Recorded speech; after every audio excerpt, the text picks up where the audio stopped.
Common sense Christianity. John 10:30 plus Isaiah 9:6 plus John 20:28 plus Genesis 1:1 equals the Trinity.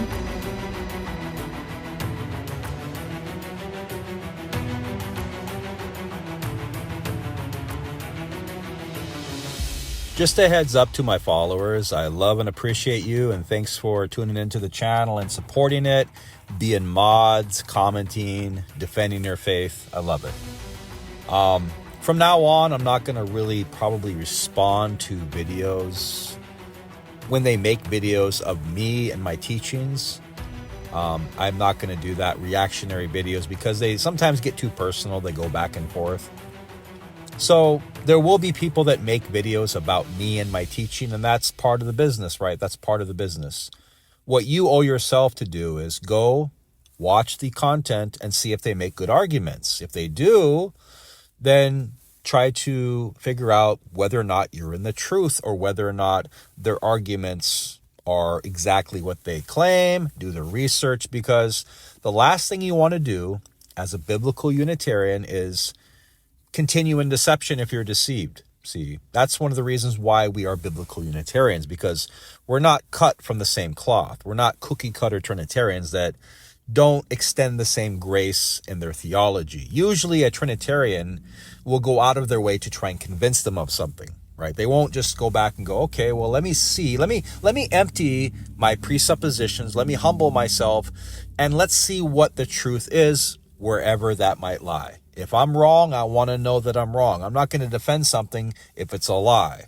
But usually you do not find that in the Trinitarian camp. You find them going out of their way to make things up, going out of their way to add to Scripture, going out of their way to put their head in the sand and take one passage that's kind of like a morsel in the corner of the room when they're in a banquet, and all the other food up on the table, they ignore all of that, right?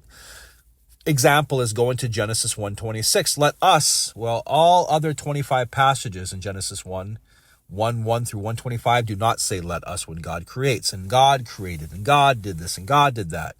There's no let us. They go to Genesis 1:26 to build their theology of a plurality. See, that's not being honest with the text and being honest with the conversation. You don't want to fall in that same camp. So always keep your tentacles open. Be open to being wrong. If you are, that will keep you out of deception, and it will keep you from falling into the line of what happens to Trinitarians. We're ex-Trinitarian, most of us, or ex-oneness, right? We've been down that road before. We understand the nuances. We understand the lies and the deceptions, right?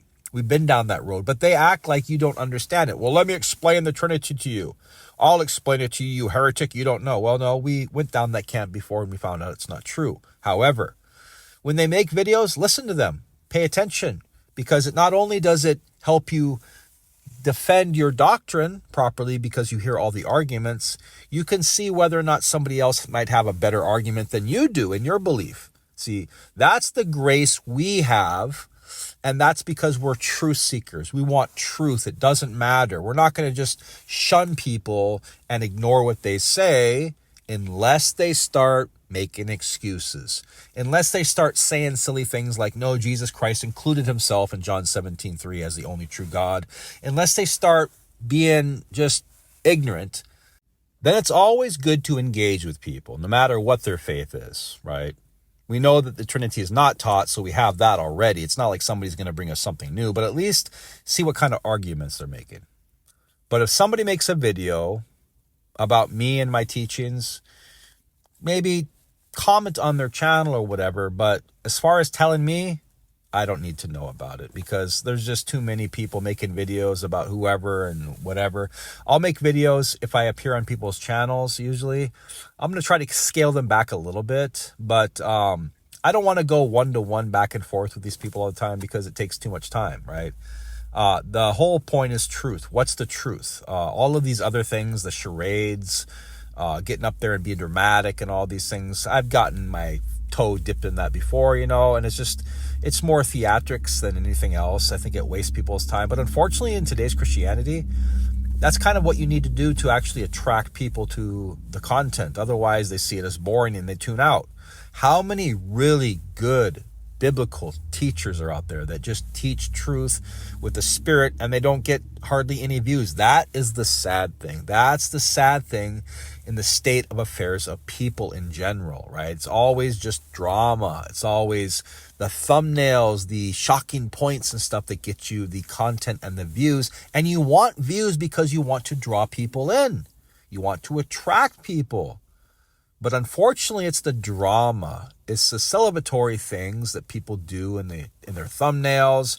Shocking, they have really shocking thumbnails and stuff to get people to come on your channel. And you want to attract people, like I said. But, you got to go with the territory nowadays. You can't just make dumbed down content, even though it's very biblical and very, spiritual.